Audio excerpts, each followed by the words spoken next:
Hi everyone, welcome to another video and welcome back to the session. Welcome to RK Academy. ఎవరైతే students RK Academy యాప్లో courses కనుక తీసుకోవాలని కనుక ఇంట్రెస్ట్లో ఉంటే మీరు ఇక్కడ ఉన్న కనిపించే నెంబర్స్కి మీరు కాల్ చేసి ఎన్రోల్మెంట్కి సంబంధించిన డౌట్స్ అని మీరు అడగచ్చు. Okay, if you're a new viewer don't forget to subscribe to the channel right now. Right, subscribe చేయండి ఇమీడియట్గా అండ్ షేర్ చేయండి. And let me introduce myself. My name is Amir Ahmed and I am faculty in English language. Okay, let us get started guys. You are learning English with Amir sir. You are learning English with Amir sir. So ఇప్పుడు మనం ఏం చేస్తామంటే SSC జీడీకి సంబంధించిన ఏవైతే grand test or mock test మనం begin చేసామో వాటిని మనం కంటిన్యూ చేయడానికి ట్రై చేద్దాం. Okay right guys. So in this session we're going to discuss grand test number 4. We have discussed 3 grand test already. 3 grand test అనేది మనం ఆల్రెడీ డిస్కస్ చేయడం జరిగింది. ఆ 3 టెస్ట్ కూడా ఒకసారి చూడండి. ఇది 4th టెస్ట్ అనమాట. దీంట్లో కంప్లీట్గా మనం 20 క్వశ్చన్స్ తీసుకుందాం. ఈ 20 క్వశ్చన్స్లో ఎస్ఎస్సి బోర్డు కండక్ట్ చేసే బెస్ట్ క్వశ్చన్స్ ఇంగ్లీష్ లాంగ్వేజ్ సంబంధించి గ్రామర్ సంబంధించిన questions, vocab questions and most importantly one common area that basically get asked in every SSC examination, cloze test కూడా మనం చూద్దాం. ఈ క్వశ్చన్స్ కనుక మీరు ప్రాపర్గా చేయగలిగారు అంటే that means you have proper understanding of English language. Thorough understanding ఉందని మీకు అర్థమవుతుంది అనమాట. So you can check yourself, evaluate yourself. So ఈ టెస్ట్ అనేవి యాక్చువల్గా మిమ్మల్ని మీరు ఎవాల్యుయేట్ చేసుకోవడానికి అండ్ బాగా ప్రాక్టీస్ చేసుకోవడానికి, నిజంగా ఎగ్జామినేషన్లో కూర్చొని ఫీల్ అవ్వండి, ఒక్కొక్క క్వశ్చన్ని ఆన్సర్ చేయడానికి ట్రై చేయండి. Okay right. So you're going to take up mock test of English language entirely. Will focus on English language. చలో క్వశ్చన్ నెంబర్ 1. 20 క్వశ్చన్స్లో ఫస్ట్ క్వశ్చన్ మనం చేయబోతున్నాం అనమాట. సో సీరియస్గా తీసుకోండి. ఒక్కొక్క క్వశ్చన్కి ఆన్సర్ మీరు ఏమనుకుంటున్నారో ఒకసారి గెస్ చేసి పెట్టుకోండి. అది రైటా రాంగా ఎక్స్ప్లెనేషన్ పార్ట్ని మీరు వినండి. అవసరమైతే వీడియో పాజ్ చేసుకోండి, మరి కూల్గా ఆన్సర్ చేయండి. Okay right. Select the most appropriate antonym of the given word. ఇచ్చిన వర్డ్కి యాంటనిమ్ ఏమవుతుందని అడుగుతున్నారు అనమాట. చాలా సింపుల్, ఆపోజిట్ వర్డ్ చెప్పాలి. యాంటనిమ్ అంటే మీనింగ్ ఏంటి? We need to find out the word that is opposite in nature. Right, ఇచ్చిన వర్డ్ ఏంటి ఒకసారి మనం కాన్సన్ట్రేట్ చేద్దాం. The given word is expansion. Expansion అంటే మీనింగ్ ఏంటి? If I say air is expanding, that means a volume is increasing. So increase in volume గురించి ఎప్పుడన్నా మాట్లాడాలన్నా, increase in volume or increase in size, గుర్తుపెట్టుకోండి. Increase in volume or increase in size of something.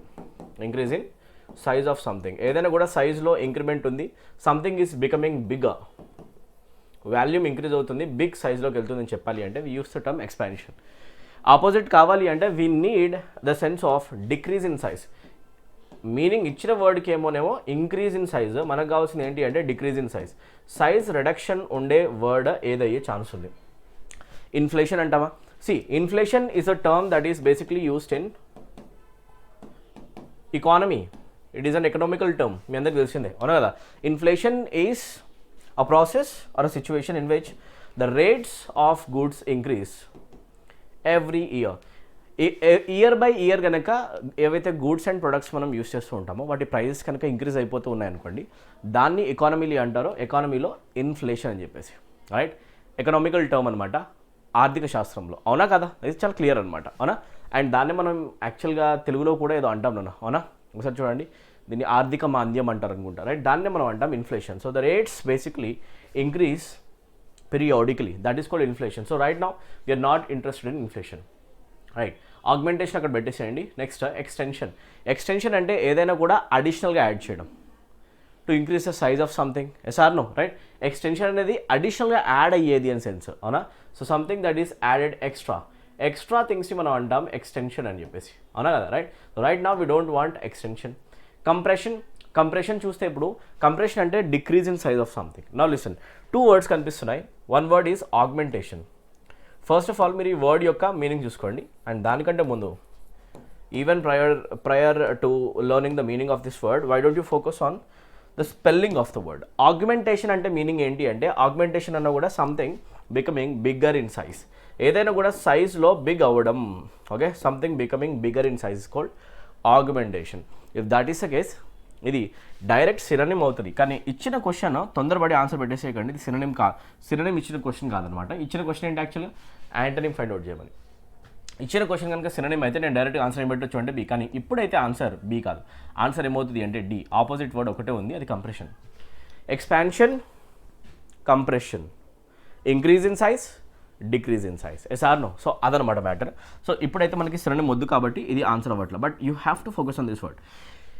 ఎప్పుడైతే మీరు mock టెస్ట్లో కూర్చుంటారో real examination కాకుండా mock test grand test రాస్తూ ఉంటారో అప్పుడు మీరు ఆప్షన్స్ పైన ఎక్కువ కాన్సన్ట్రేట్ చేయండి, because the options will get asked in the next examination. That is how repeated vocabulary gets asked in the examination. It is basically asked from the options my dear. Questions repeat కావు, but options repeat అవుతాయి అనమాట, right? అలా మీరు check చేయాలి. So next ఎగ్జామినేషన్లో నేను ఈ word అయితే ఎక్స్పెక్ట్ చేస్తున్నాను అనమాట ఆల్రెడీ. ఆగ్మెంటేషన్ అంటే మీనింగ్ ఏంటి? Becoming bigger in size. It is equals to expansion. Good. Question number 2. దీనికి కూడా మీరు యాంటనిమ్ చెప్పడానికి రెడీగా ఉండండి. ఆపోజిట్ వర్డ్ కావాలి. I want a word that is opposite in meaning to the given word. The given word is scarce. If I say something is available in scarce quantity or something is scarcely available, అన్నాను అంటే meaning ఏంటి అంటే that is not available in plenty. గుర్తుపెట్టుకోండి, ఏదైనా కూడా క్వాంటిటీలో కనుక little క్వాంటిటీలో అవైలబుల్ ఉంటాయి. If something is available little in quantity, low in quantity, less in quantity. ఏమంటే యాక్చువల్గా మనం తక్కువ, లెస్ ఇన్ క్వాంటిటీ, తక్కువగా ఏదైనా దొరుకుతుంది అని చెప్పాలనుకుంటే కనుక తక్కువ అనే సెన్స్లో we use the term scarcely, we use the term scanty. Scanty గుర్తుపెట్టుకోండి, ఎగ్జామినేషన్లో స్కాంటీ అనే వర్డ్ కూడా చాలా ఎక్కువసార్లు వస్తుంది. And we also use the term meagre. Meagre quantity of something అన్నా కూడా మీనింగ్ ఏంటి అంటే less quantity, insufficient quantity. You can also use the term insufficiency over here.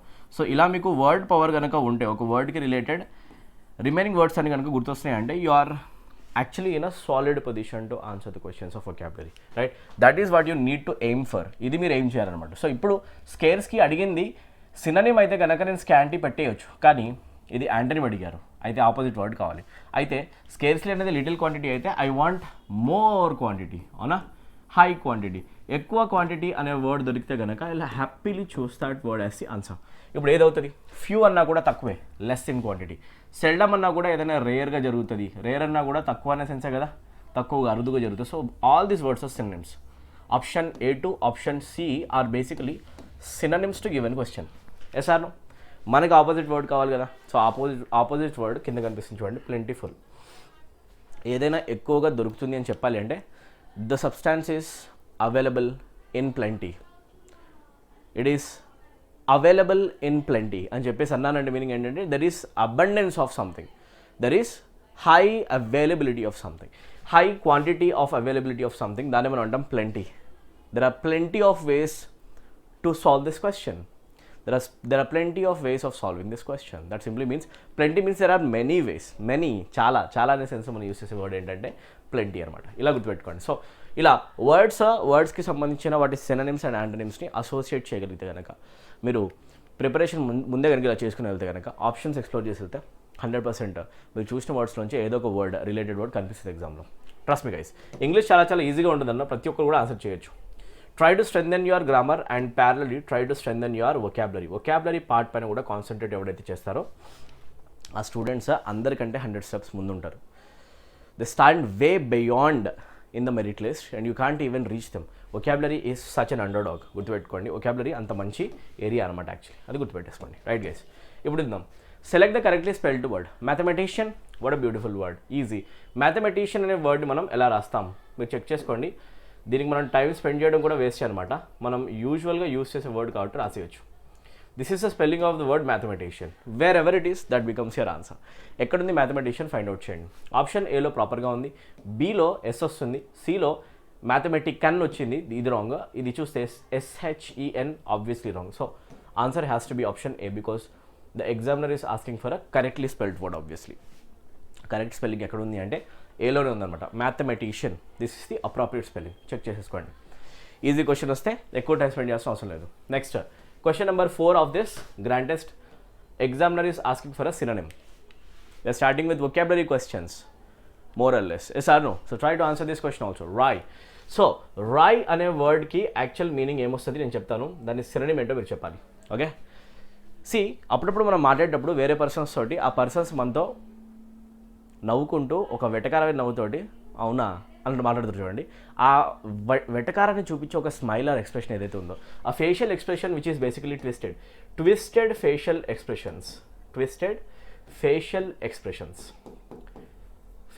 Expressions are basically called wry. Right? A person gave me a wry smile. Wry smile is a dry smile. బాగా గుర్తుపెట్టుకోండి. Wry smile is a dry smile and it is a satirical smile. ఎలాంటి smile అది యాక్చువల్గా satirical style. ఏదైతే tone ఒక మనిషి మాట్లాడేది అది కొంచెం సటైరికల్గా అవతల మనిషిని కించపరిచేలాగా ఉంటుందో, అవునా బాగా చెప్పావులే అన్నాం అనుకోండి, దట్ ఈస్ సటైరికల్ టోన్ ఏదైతే ఉంటుందో ఆ సటైరికల్ టోన్ని, ఆ satirical స్మైల్స్ని, satirical tone or satirical smiles are basically represented using these words, wry. Okay, wry smile అంటే మీనింగ్ ఏంటి అంటే it's a satirical one and it is a humorous one, not funny but you are making fun of the other person, you are trying to mock the other person, you are ridiculing the other person. వేరే పర్సన్ని కనుక మనం ridicule చేయడానికి try చేస్తే that is when we use this expression. వెటకారం అనే సెన్స్లో use చేస్తాం అనమాట. సో అట్లాంటప్పుడు మనకి డైరెక్ట్ ఇప్పుడు సినోనిమ్ కావాలి. అలాంటి వర్డ్ ఏమవుతుంది, స్ట్రైట్. సి ఇది ట్విస్టెడ్ ఎక్స్ప్రెషన్. చూడ్డానికైతే నవ్వుతూ ఉంటాం, కాకపోతే ఆ నవ్వులో వేరే మీనింగ్ ఉంది, వెటకారం ఉందన్నమాట. No, this is a twisted expression but this is not directly shown or indicated. So this is indirectly indicated or indirectly shown. It is a referential one. అవునా, ట్విస్ట్ చేసి చెప్తాం అనమాట, డైరెక్ట్ అయితే కాదు. సో స్ట్రైట్ అనేది direct అనే meaning వస్తుంది. So this is indirect by the way. Wry అంటే మీనింగ్ ఏంటి అంటే we're showing that satire indirectly. We're smiling, you're obviously smiling, but the smile is not a positive one, it's a negative smile, it's a satirical smile. We are trying to mock the other person. వేరే పర్సన్ని మాక్ చేయడానికి మనం చేసే ఒక వెటకారమైన నవ్వు. అది direct అయితే కాదు కదా, నవ్వుతున్నాం కానీ వెటకారంగా, ఇండైరెక్ట్ అనమాట. సో ఇండైరెక్ట్ అనే సెన్స్లో కూడా రై వాడుతున్నాం. So it is not something that is straightly shown, direct అయితే కాదు. ఫ్రాంక్గా చూపించడం కూడా కాదు, it is also not frank. Frank persons will never give you wry smiles. Wry టోన్లో మాట్లాడరు అలా. ఫ్రాంక్గా మాట్లాడే వాళ్ళు ఉన్నదోటి చెప్తారు, నీకు నువ్వు ఏదైనా చేస్తే నచ్చలేదని మొహం మీద చెప్తారు. So frank behaviour is also straight behaviour, direct behaviour, but we want a word that can give us an indirect sense, right? So forthright, if I call a person as a forthright person, forthright personality అన్నా కూడా meaning ఏంటి అంటే direct. ఏదైనా కూడా out spoken, ఉన్నది ఉన్నట్టు మాట్లాడతాడు. Outspoken personality, direct or frank. ఏదైనా ఉన్నది ఉన్నట్టు చెప్తాడు, డైరెక్ట్గా ఫ్రాంక్ అని చెప్పాలి అంటే we use the expression forthright over there. So you need to explore these words guys. ఈ వర్డ్స్ పైన ఎక్కువ కాన్సన్ట్రేషన్ పెట్టండి. నేను ఇచ్చే ఎక్స్ప్లెనేషన్లో ఈ వర్డ్స్ పైన ఎక్కువ కాన్సన్ట్రేషన్ పెట్టండి. ఫోర్త్ రైట్ పర్సన్స్ అంటే ఎవరు అంటే డైరెక్ట్ అండ్ ఫ్రాంక్గా ఉండేటోళ్ళు, ఉన్నది ఉన్నట్టు చెప్పేసేటవాళ్ళు, అవునా? So right now we're not interested in direct, we need indirect. So answer of the question can only be crooked. ఎందుకంటే క్రూక్డ్ ఎక్స్ప్రెషన్స్ అనేవి కూడా, క్రూక్డ్ పర్సనాలిటీని కూడా ఎవరిని అంటారంటే వాళ్ళు డైరెక్ట్గా చెప్పరు, ఏమున్నా కూడా ఇండైరెక్ట్గా మాట్లాడుతుంటారు. So indirect. Crooked things are things that are not directly mentioned or not directly shown, indirectly shown. Indirect అనే సెన్స్లో మనం యూస్ చేసే వర్డ్ ఏమవుతుందంటే క్రూక్డ్. క్రూక్డ్ మనం అంటాం twisted, something that is not straight but something that is twisted in manner, that is called crooked. బాగా గుర్తుపెట్టుకోండి, okay? So ఇదేది ఆన్సర్ కాదు, ఆన్సర్ ఏమైపోతుందంటే డి, ఓకే? సో సినోనిమ్ని ఫైండ్ అవుట్ చేసాం. బ్యూటిఫుల్. ఇలా మీరు వర్డ్స్ వాటికి సంబంధించిన బేసిక్ రెఫరెన్షియల్ ఏదైతే అసోసియేషన్ ఉందో అది మీరు చేయాలి. వాటికి సంబంధించిన వేరే వర్డ్స్ని ఎక్స్ప్లోర్ చేయడం, ఆప్షన్స్ ఎక్స్ప్లోర్ చేయడం, ఇలా చదవండి. Question number 5, one more vocabulary question. I'm trying to stress the importance of vocabulary here. ఎక్కువ గ్రామర్ మనం చేస్తూ ఉంటాం. What about vocabulary guys? Come on, let us shed some light upon the vocabulary area now, right? Okay. So malignant అనే వర్డ్కి synonym చెప్పండి. If I say a person is malignant, malignant person అని చెప్పేసి ఎవరిని అంటాము? Malicious behaviour అని ఏ person యొక్క behaviour గురించి మాట్లాడతాం, ఓకేనా? బాగా గుర్తుపెట్టుకోండి. అండ్ డేంజరస్ అనే సెన్స్లో వాడే వర్డ్ ఇదే, అవునా? సేమ్. హార్మ్ఫుల్ అనే సెన్స్లో వాడతాం. అండ్ పర్నీషియస్ అనే సెన్స్లో వాడతాం. Harmful behaviour, pernicious, hazardous, pernicious, hazardous. ఏదైనా ఒక పర్సన్ కనుక మీకు చెడు చేయాలని ట్రై చేస్తే that person is a malignant person.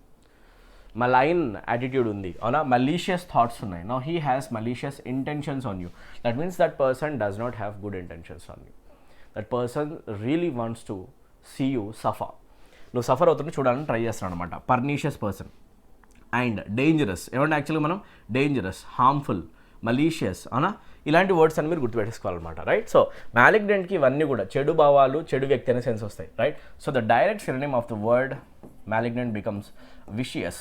Vicious, pernicious ఇవన్నీ కూడా డేంజరస్ అనే సెన్స్ చూపిస్తాయి అండ్ వేరే పర్సన్కి చెడు కోరుకోవడం అనే సెన్స్ చూపిస్తాయి, రైట్? So venomous, right? ఎలా యాక్చువల్గా వేరే పర్సన్ మీద మనం యాక్చువల్గా నిజంగా విషం పెట్టుకున్నాం అనమాట. వెనమస్ పర్సనాలిటీస్ని చూపించే వర్డ్స్ ఇవన్నీ అవుతాయి అనమాట, right? So vicious personality, right? Vicious personality always wishes bad things to happen to others. వేరే వాళ్ళకి బ్యాడ్ జరగాలని కోరుకుంటాడు, vicious. So direct answer option అవుతుంది అనమాట. బెనిఫిషియల్ పర్సన్ ఎవరు అంటే వేరే వాళ్ళకి బెనిఫిట్ జరగాలని కోరుకుంటాడు. So option B is a positive word. Loving person positive word, healthy person positive word, we own negative word. Answer vicious. Congratulations. ఇలా మీరు ఆన్సర్ చేయాలి, ఓకేనా? సో ఇప్పుడు చెప్పండి, మలీషియస్ పర్సన్ అంటే ఎవరు? డేంజరస్ పర్సన్ అనమాట, harmful person, pernicious person, vicious person, malignant person. ఏమంటే యాక్చువల్గా మనం మ్యాలిగ్నెంట్. ఇవన్నీ కూడా సినోనిమ్స్ అవుతాయి. ఇలా మీరు వర్డ్స్ని అసోసియేట్ చేయండి. Question number 6 of this grand test. Select the most appropriate meaning of the idiom. ఇచ్చిన ఇడియం ఏంటి? A laughing stock. బాగా గుర్తుపెట్టుకోండి, a laughing stock is basically a person who is basically ridiculed in the society or mocked in the society. Now he has become an object of joke or object of fun or humor. Humour కోసం కనుక ఒక పర్సన్ని మనం joke కోసం సిల్లీగా stupid person అని చెప్పేసి చూపించడానికి, ఒక సిల్లీ ఫెలో, స్టూపిడ్ ఫెలో, ఒక జోకర్. యాక్చువల్లీ ఏమంటాం మనం? We call those persons jokers. జోకర్ని చూపించాలంటే జోకర్ వాడు ఒక జోకర్ రా అని చెప్పేసి మాట్లాడాడు అనుకోండి. If I am saying that a person is a joker in a negative terminology, negative tone, that simply means that that person is not valuable. Silly, stupid. Now we call stupid people as jokers. Yes or no? Stupid people అనమాట. Stupid ని చూపిస్తున్నాం. So ఆ laughing stock అనే person కూడా అతనే అనమాట. Laughing stock అంటే ఎవడు అంటే ఎవరైతే అందరికంటే బకరా ఉంటాడో, ఎక్కువ స్టూపిడ్ ఉంటాడో, ఇడియట్ ఉంటాడో అట్లాంటి person.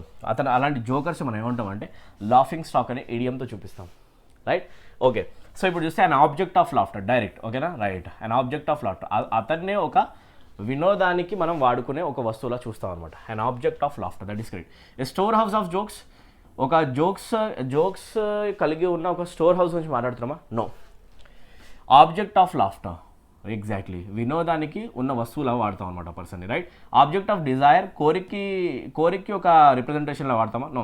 Stock of high value, మార్కెట్లో హై వాల్యూ ఉన్న ఒక స్టాకా? అది కూడా కాదు. సో ఆన్సర్ ఏమవుతుంది? లాఫింగ్ స్టాక్ అనేది object of criticism, object of stupidity, object of laughter చూపించడానికి, ఆబ్జెక్ట్ ఆఫ్ హ్యూమర్ని చూపించడానికి పనికి వస్తుంది. ఓకే, చాలా సింపుల్ అనమాట. Question number 7 of this video. Incorrectly spelled word find out చేయండి. మెంటరింగ్ కనిపిస్తుంది అండ్ బిగినింగ్ కనిపిస్తుంది, challenging, inviting. Tell me one thing, let us go from bottom to top. Okay, ఇప్పుడు చెప్పండి, ఇన్వైటింగ్ ప్రాపర్గా ఉందా లేదా? This is written properly. So we're not going to choose option D as the answer. Next C challenging. I guess challenging is also written properly. Check for yourself. Challenging కూడా కరెక్ట్గా ఉన్నట్టుంది నాన్న, అవునా కదా? Right, this is also right. So we don't want this answer, we want incorrectly spelled word. Wrong ఉన్నది కావాలి, మీరు check చేసుకుంటూ ఉండండి. Okay, next beginning. We write the word beginning like this. Beginning contains double N ing. I guess this is written fine over here. So this is also not the answer. Answer of the question has to be option A. Why? One, we can use this word as metering. Metering అనే సెన్స్లో కనుక use చేస్తే, if this is the word, this is written like this. Or mentoring, ఒకవేళ కనుక మెంటర్గా పనిచేయడము అని చెప్పేసి చూపించాలి అంటే mentoring అనే వర్డ్ని మనం ఇలా యూస్ చేస్తాం. It should be either of this, yes or no? అయితే ఇక్కడ అయితే స్పెల్లింగ్ మిస్టేక్ ఉంది 100%, ఎటు కాకుండా ఉంది. So answer option A, incorrectly spelled word. Basic spellings కూడా చెక్ చేసుకొని ఎగ్జామినేషన్కి వెళ్ళడం చాలా ఇంపార్టెంట్. మీరు స్టేట్ గవర్నమెంట్ ఎగ్జామ్ రాసిన, సెంట్రల్ గవర్నమెంట్ ఎగ్జామ్ రాసిన, right? Let's move to question number 8 of this video. What shall we do on ourselves this evening? Error or no error? Grammar question of a very basic standard. ఈజీగా answer చేయొచ్చు. దీని answer ఏమవుతుంది sir? Guess చేసి చెప్పండి నాకు, right? What shall we do on ourselves this evening? We don't say what shall we do on ourselves. What shall we do for ourselves? మనం అంటాం basically what shall we do. Let me write the entire expression for you. What shall we do for ourselves? Let me write it very clearly. What shall we do for ourselves అంటాం, ఓకేనా? అంటే meaning మనందరం కలిసి evening ఏం చేద్దాం అని చెప్పాలంటే ఇక్కడ యూస్ చేసే ప్రిపోజిషన్ ఏమవుతుంది? Do we use the preposition for, or can we use on, can we use with ourselves, or anything, any other preposition? No other preposition will suit in this expression. What shall we do for ourselves అంటాం అనమాట. ఏంటి plans నైట్కి? కలిసి ఏం చేద్దాం? You say what shall we do for ourselves tonight. Okay, so that is expression. On should be replaced by for. So on ప్లేస్లో for రావాలి. Option B is the answer. Basic preposition related error అనమాట, prepositional error. ఒకసారి మీరు preposition టాపిక్ని check చేయండి and basic language సెన్స్కి సంబంధించిన preposition questions answer చేయడానికి ట్రై చేయండి. Yes, I hope you got the answer for this question. Question number 9 of this video. Instead of studying in home, I went to my friend's house. Another preposition related question. So this grand test is highlighting the importance of prepositions in competitive exams. Instead of studying in home, you don't say instead of studying in home, you say instead of studying at home. You say I am at my home. At is basically referred to a place where you are right now. Refer to a place where you are right now. ఎక్కడ మీరు ఉన్నారు అనే location కనుక మీరు చెప్పాలి అనుకుంటే you always use the expression at over there. అవునా? అలాంటప్పుడు మీరు ఎట్ యూస్ చేయాలి కదా. Instead of studying at home I went to my friends house. నా ఇంట్లో చదువుకోకుండా నేను ఎక్కడికి వెళ్ళా? ఫ్రెండ్ హౌస్కి వెళ్ళా. So you're referring to a place. అట్లాంటప్పుడు ఇక్కడ ఇన్ యూస్ చేయకండి, you need to use preposition at. In should be replaced by at. ఎక్కడుంది? ఇక్కడ. So option A contains sir. మీరు ఏని క్లిక్ చేసిన వెంటనే డైరెక్ట్గా 2 మార్క్స్ అకౌంట్లో పడిపోతాయి ఒకవేళ మీరు జీడీ రాస్తే. Please try to understand. వేరే ఎస్ఎస్సీ ఎగ్జామినేషన్ రాస్తే మీకు అకార్డింగ్లీ మార్క్స్ వచ్చేస్తూ ఉంటాయి. ఇంత సింపుల్ అనమాట. Okay, question number 10 of this video. He broke down when he heard the news of his Sons death. అతని కొడుకు చనిపోయాడు అనే న్యూస్ తెలిసిన వెంటనే అతను చాలా చాలా బాధపడ్డాడు, ఏడ్చాడు. So break down are broke down అంటే మీనింగ్ గుర్తుపెట్టుకోండి. If I say a person broke down in front of everybody, that simply means that the person cried. ఓకేనా? అందరి ముందు అతను కంట్రోల్ కోల్పోయి చాలా ఎమోషనల్ అయిపోయి టు బికమ్ ఎక్స్ట్రీమ్లీ ఎమోషనల్ చాలా ఎమోషనల్ అయిపోయి కనుక ఏడిస్తే దాన్ని మనం ఏమంటామంటే breaking down. So I say he broke down. సో దాని మీనింగ్ ఏంటి? జాబ్ రిజైన్ చేయడమా? కాదు. సీజ్ టు స్మైల్, నవ్వడం ఆపేశాడనా? అది కూడా కాదు. స్టాప్డ్ వర్కింగ్, పని చేయడం ఆపేసాడన్న మీనింగ్? అది కూడా కాదు. మరి ఆన్సర్ ఏంటి? He wept bitterly. Because weeping is equals to crying in English. Weep అన్నా కూడా మీనింగ్ ఏంటి అంటే టు క్రై, ఏడవడం అనే సెన్స్లో మనం వీప్ అనే వర్డ్ యూస్ చేయొచ్చు. We can use cry also. So that simply means the person wept very badly, bitterly, చాలా ఘోరంగా ఏడ్చాడు. ఏడవడం అనే సెన్స్లో మనం వీపింగ్ యూస్ చేస్తాం. Beautiful question. Question number 11. The students went to their dash classes after the morning assembly అయిపోయాక, prayer అయిపోయిన తర్వాత స్టూడెంట్స్ వాళ్ళ క్లాసెస్కి వెళ్ళిపోయారు. They went to their dash classes. Respected క్లాసెసా, రెస్పెక్టివ్ క్లాసెసా, రెస్పెక్టబుల్ క్లాసెసా, రెస్పెక్ట్ఫుల్ క్లాసెసా? Answer please. ఈ క్వశ్చన్ మీరే ఆన్సర్ చేయాలి. అవునా?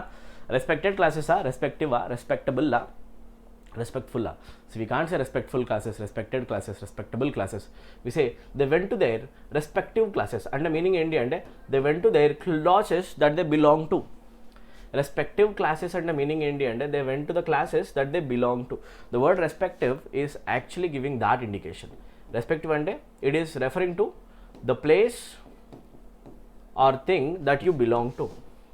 మీకు సంబంధించిన దట్ యూ బిలాంగ్ టు, మీకు సంబంధించిన ప్లేస్కి కనుక మీరు వెళ్ళిపోవాలని చెప్పాలంటే we use the term respective over there. Go to your respective classes. మీ క్లాస్కి మీరు వెళ్ళిపోండి, వేరే క్లాస్కి వెళ్ళకుండా. రైట్? ఇలా మీరు చూపించాలండి the place that you belong to. అక్కడ యూస్ చేసే టర్మ్ ఏమవుతుందంటే రెస్పెక్టివ్. సో ఆన్సర్ ఏమవుతుందంటే బి. పేరులో రెస్పెక్ట్ ఉంది రెస్పెక్టివ్లో, కానీ దాంట్లో రెస్పెక్ట్ ఇవ్వడం అనే సెన్స్ రాదు. మీకు సంబంధించిన, తెలుగులో మీనింగ్ ఏంటి అంటే మీకు సంబంధించిన అనే సెన్స్లో యూస్ చేస్తాం అనమాట respective. Right guys, let's move to question number 12. Question number 12 of this video. She dash on paying the bill at the restaurant. Okay, she offered on paying, insisted on paying, suggested on paying, requested on paying. Guys, there is one hint that is supplied in this question, that is after the blank you are able to see preposition on. Blank tarvata on vastundi ante this is the best hint that you can ever get from the examiner. Dento మనం on పెట్టొచ్చు. Can we say offered on? I can't say offered on. I can say she offered to pay. Yes or no? But I can't say she offered on paying. So offered cannot technically go with on. So offered can be eliminated. Next, suggested. If I really want to use the word suggested in the statement, suggested ganaka vaadalanukundana, suggested tho kuda మనం on vaadlem. Suggested on paying. I say she suggested to pay. Yes or no? So suggested, the expression suggested will also take preposition to but not on. Eliminated. Next, requested. I can use the term requested, but she requested to pay. Again, the term request will also take preposition to but not on. So all these expressions are not going with on. There is only one word that can go with on. అదేమవుతుందంటే insist. Always remember, if a person insists on doing something అంటే meaning ఏంటి అంటే పదే పదే నేనే చేస్తానని చెప్పేసి ఫోర్స్ఫుల్గా చెప్పడం, ఓకేనా? It shows that a person is forcefully willing to do something. Intentions are very strong. And మనం వేరే వారిని కూడా ఒక పని 100% మీరు చేయాలి అని చెప్పాలి అంటే మనం కంపల్సరీగా చేయాల్సిందే అని చెప్పాలంటే that simply means we're insisting on doing something. Insist on doing something అంటే మనం గట్టిగా అనుకోవడం చేయాలని చెప్పేసి. So she insisted on paying the bill at the restaurant. ఎవరు పే చేయకండి, నేను చేస్తా అంటున్నాను కదా, చేస్తా కదా. ఐ ఇన్సిస్ట్, ఇరిటేట్ చేయకండి, ఐ ఇన్సిస్ట్ అది మీనింగ్ అనమాట, ఓకేనా? చేస్తా అంటే చేస్తా. So insist is the only expression that can take preposition on. But lovely question, easy. The గ్రామర్లో basics నుంచే అరైజ్ అవుతుంది, బాగా కాంప్లికేటెడ్ గ్రామర్ అయితే కాదు. ప్రతి స్టూడెంట్ దీన్ని ఆన్సర్ చేయొచ్చు, రైట్? చలో guys, basics of English grammar refer చేసుకోండి అన్న. Question number 13. The groom stood before the dash for the wedding ceremony at the church. దేని ముందు నిలబడి పెళ్లి చేసుకోవడానికి రెడీ అయ్యాడు పెళ్లి కొడుకుని అంటారు గ్రూమ్ అని చెప్పేసి, పెళ్లి కూతుర్ని బ్రైడ్ అంటాం, అవునా? The groom stood before the dash for the wedding. అట్లాసా, ఆల్టరా, యాటికా, అల్టారా. సి గైస్, చర్చెస్లో దొరికే ఒక లాంగ్ టేబుల్ని బేసికలీ ఏమంటారు అంటే altar. Altar is a table, altar is a place where offerings are basically made. ఏదైతే ఆఫరింగ్స్ బేసికలీ చర్చ్కి వచ్చే పీపుల్ తీసుకొని వెళ్తారో డివోటీస్, ఆఫరింగ్స్ని ప్లేస్ చేస్తారు కదా ఒక టేబుల్ పైన, ఆ ప్లేస్ని ఏమంటారంటే altar. This is the spelling of the word altar. But you don't have to get confused between the difference between these two words. ఎందుకంటే ఆల్టర్ అంటేనేమో alter simply means to change something. Alter simply means to change something. దేనైనా మనం మార్చడానికి మనం ఏమంటాం అంటే altering, to change something. Whereas ఆల్టర్లో E తీసి ఏ పెట్టాను అల్టార్ చేశానుకో, altar is a place where offerings are made to a God. ఏ ప్లేస్లో అయితే long table or a place where offerings are made to a god, గాడ్కి offering చేస్తాము, or made to a god or deity. That is basically called altar, and this place is basically located in churches. If you ever go to church, you'll surely know what this is. You'll surely know what I'm talking about. So answer of the question is altar. Altar mundu nilbaddaru pelli cheskunnaru. Beautiful. Question number 14 of this video. Dini answer cheppandi. Question that is based on pronouns, and mana courses lo, mana app lo naaku sambandhinchina ఏదైతే app ఉందో learn English with Aamir, learn English with Aamir అనే యాప్లో మన courses ఏవైతే ఉన్నాయో నేను deal చేసే courses దాంట్లో డిస్కస్ చేయడం అయితే తప్పకుండా జరిగింది, ఓకేనా? Right. He, I, she and they cook the food. ఇది చాలా చాలా సింపుల్ అనమాట. ఫుడ్ కుక్ చేసాము, ఎవరెవరు? అతను, నేను, ఆమె అండ్ వాళ్ళు, ఇంతమంది కలిసి we cook the food together. Okay, now listen to me very carefully. Whenever you're talking about many people and whenever you're using many pronouns in one sentence, you have to put them in order. వాటి మీరు ఆర్డర్లో పెట్టాల్సిన అవసరం వస్తుంది అన్నమాట. ప్రొనౌన్స్ని ఆర్డర్లో పెట్టాలి. ఏ ఆర్డర్లో పెట్టాలి?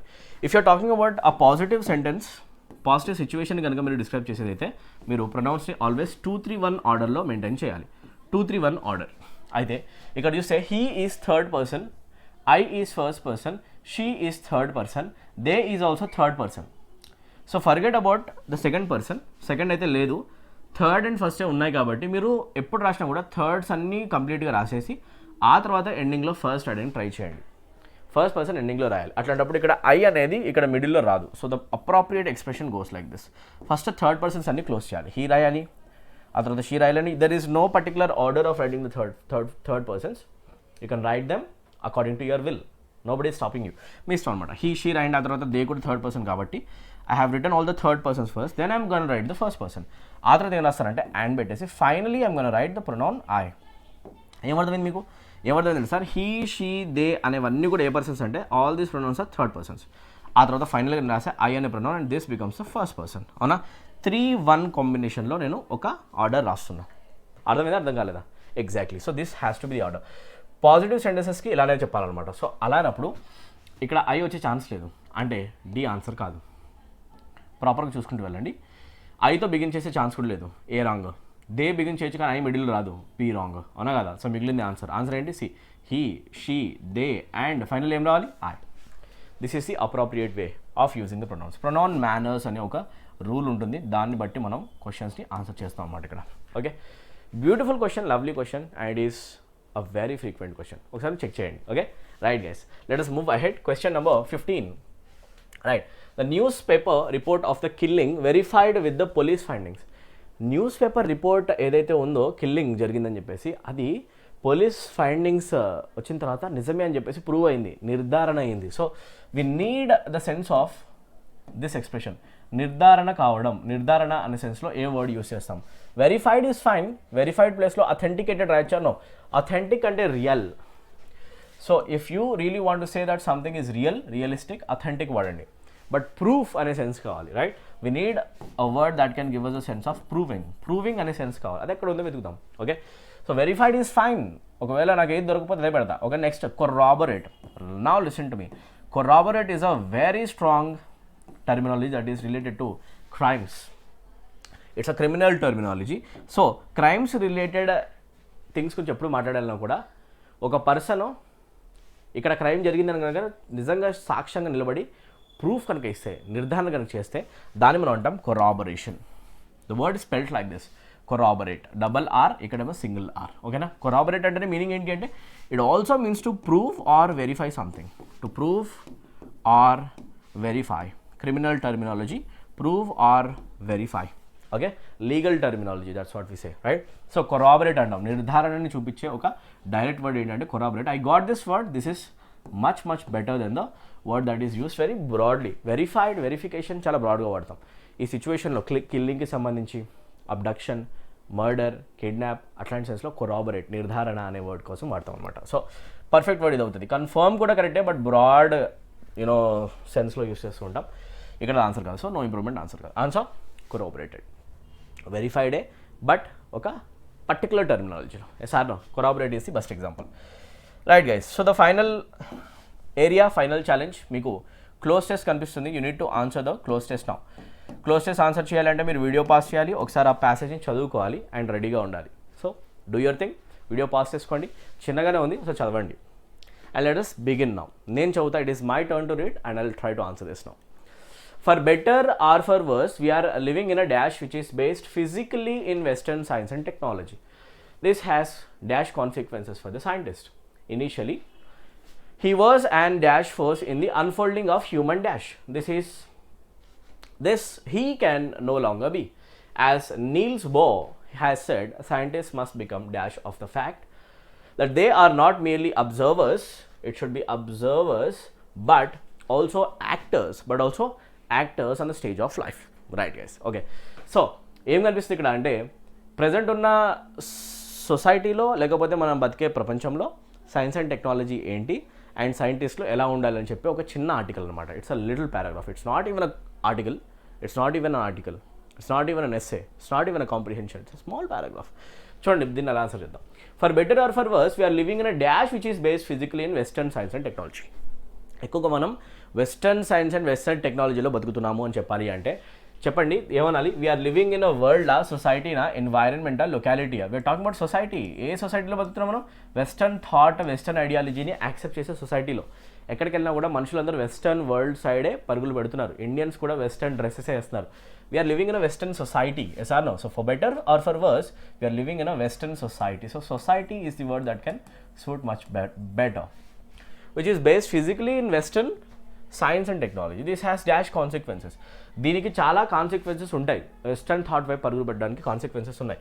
చెప్పాలంటే ఇన్ఎస్కేపబుల్ కాన్సిక్వెన్సెస్ ఉన్నాయా, మియర్ కాన్సిక్వెన్సెసా, షార్ప్ కాన్సిక్వెన్సెసా, ఎవిటబుల్ అంటే మీనింగ్ ఏంటంటే ఆ కాన్సిక్వెన్సెస్ మనం అవాయిడ్ చేయొచ్చు అని. నో, కాన్సిక్వెన్సెస్ ఉన్నాయి అండ్ అవి చాలా డేంజరస్గా ఉంటాయి, అవాయిడ్ చేయలేము. అయితే ఆన్సర్ డి కాదు, షార్ప్ సెన్సర్ అది, మియర్ కాదు ఆన్సర్ కాదు. Now thought of running towards this western thought, western science and western technology, western culture has inescapable consequences. ఎలాంటి కాన్సిక్వెన్సెస్ ఉంటాయి?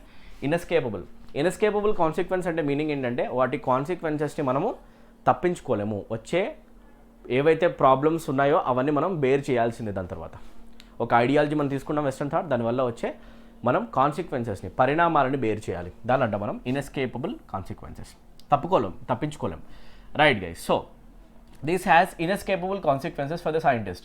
Initially he was an dash force. Guys, డాష్కి ముందు an కనిపించింది అంటే మనకు ఒక వావెల్ సౌండ్ ఉన్న వర్డ్ కావాలి. Accidental, I can say an accidental, fine. An incidental is also fine. An initial, an interesting, అన్ని కరెక్టే.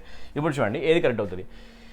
సైంటిస్ట్ అనేవాడు గురించి మాట్లాడుతున్నాం. Consequence for the scientist. Initially he was scientist అనేవాడు మొదట్లో initially he was and dash force in the unfolding of human dash. అసలు human ఎలా పుట్టాడు, హ్యూమన్స్ అసలు ఎలా ఎవాల్వ్ అయ్యారు అని చెప్పేసి డీకోడ్ చేయడం అనే విషయంలో మనం మాట్లాడుతున్నాం ఒక సైంటిస్ట్ గురించి. ఎలాంటి ఫోర్స్ అయ్యాడు ఒక సైంటిస్ట్ అనే పర్సన్? యాక్సిడెంటల్ ఫోర్సా, ఇన్సిడెంట్ అయిందా, ఏమైనా ఇన్సిడెంట్ కాలేదు, ఇనీషియల్ ఫోర్సా, ఇంట్రెస్టింగ్ ఫోర్సా? ఆన్సర్ ఏంటంటే యాక్సిడెంటల్ ఫోర్స్. ఎందుకంటే అనుకోకుండా అతను ఆలోచిస్తూ వెళ్తూ ఉంటే యాక్సిడెంటల్లీ చాలా విషయాల్ని కనుక్కున్నాడు. దేని గురించి కనుక్కున్నాడు? Accidentally. He is a scientist is an accidental force in the unfolding of human డీడ్సా, కల్చరా, డెస్టినా, నీడ్సా? Human destiny. అసలు హ్యూమన్ ఏంటి, హ్యూమన్ ఎలా ఆరిజినేట్ అయ్యాడు, హ్యూమన్స్ ఎలా ఎవాల్వ్ అయ్యారు, హ్యూమన్ యొక్క ఫ్యూచర్ ఏంటి? యాక్సిడెంటల్లీ కనుక్కుంటూ వెళ్ళిపోతున్నాడు, ఒకదాని తర్వాత ఒకదాన్ని కనెక్ట్ చేసుకుంటూ ఆలోచిస్తూ. Sir no. So human destiny గురించి కనుక్కుంటున్నాడు అనా కదా? Right, that is right. ఓకేనా? So unfolding of human destiny అనా? Right. This he can no longer be. Accidental సైంటిస్ట్లా ఇకపై ఉండలేడు. ఎందుకంటే as Niels Bohr has said, scientist must become dash of the fact that they are not merely observers. అయితే Niels Bohr అనే scientist ఏం చెప్పారంటే, అసలు మీరు ఒకటిది గుర్తుపెట్టుకోండి, ఎవరైతే సైంటిస్టులు ఉన్నారో మీరు ఓన్లీ అబ్జర్వర్స్ మాత్రమే కాదు, రేపుని మార్చబోయే పెద్ద ఫ్యూచర్ని ఫ్యూచర్ని షేప్ చేయబోయే షేపర్స్ అండ్ మీరు యాక్టర్స్ కూడా. గుర్తుపెట్టుకోండి, మీరు ఓన్లీ అబ్జర్వ్ చేయడమే కాదు, మీరు కొత్త పనులు కూడా చేయాల్సిన అవసరం ఉంటుంది. అండ్ ఫ్యూచర్ని డిసైడ్ చేసేది కూడా మీ చేతిలో ఉంటుంది చెప్తున్నాను అనమాట. Right, Niels Bohr. So observers మా లానే మాత్రం ఉండకండి, ఓన్లీ ఏం జరిగిందని అబ్జర్వ్ చేయకండి, బట్ కొత్త విషయాన్ని మీరు క్రియేట్ కూడా చేయండి అని చెప్తున్నారు. As Niels Bohr has said, scientist must become యాక్టివా, గేజా, కాన్షియసా, షోరా. సి డాష్ తర్వాత మీకు ఆఫ్ కనిపిస్తుంది అంటే can we say active of, gaze of, conscious of or sure of? Most probably ఇక్కడ కాన్షియస్ ఆఫ్ వస్తే షోర్ ఆఫ్ కూడా అనొచ్చు, కాకపోతే సెన్స్ రాదనమాట. నీల్స్ బోర్ అన్నాడు scientist must become conscious of the fact. ఒక ఫ్యాక్ట్ని రియలైజ్ అవ్వాల్సిన అవసరం ఉంది, తెలుసుకోవాల్సిన అవసరం ఉంది, జాగృతం కావాల్సిన అవసరం ఉంది. దే నీడ్ టు వేకప్ అవునా? సో ఆ సెన్స్లో మనం అంటాం conscious. You need to gain consciousness, you need to wake up. మీరు నిద్ర లేవాల్సి వస్తుంది, మేలుకోవాలి అనే సెన్స్లో scientist must become conscious of a fact. ఒక ఫ్యాక్ట్ తెలుసుకోవాల్సిన అవసరం ఉందని చెప్తున్నాను అనమాట. సో కాన్షియస్ ఆఫ్ అనే వర్డ్ ఇక్కడ మనం ప్రాపర్గా యూస్ చేస్తాం. సో ఆన్సర్ ఏమవుతుందంటే సి. ఇలా మీరు క్లోజెస్ట్ క్వశ్చన్స్ ఆన్సర్ చేయొచ్చు. Okay, with this we have solve completely 20 questions in total. మీకు ఏ డౌట్ ఉన్నా కూడా ఒకసారి ఫస్ట్ నుంచి లాస్ట్ వరకు రివైజ్ చేసుకొని మంచిగా వినండి. అండ్ సెల్ఫ్ ఎవాల్యుయేషన్ చెక్ చేసుకోండి, ఏ ఏరియాస్లో కరెక్ట్గా ఆన్సర్స్ వచ్చాయి, ఏ ఏరియాస్లో ఆన్సర్స్ రావట్లేదు. And best thing, you are getting lots of learning from this videos. చాలా విషయాలు కొత్తగా నేర్చుకోవడానికి దొరుకుతున్నాయి, వాటన్నిటి ఫటాఫట్ నోట్ చేసుకోవడానికి ట్రై చేయండి, మర్చిపోవద్దు. ఓకేనా? I meet you in the next video with one more interesting session like this. Thank you so much. Take care, good day, and all the very best, guys. See you in the next one.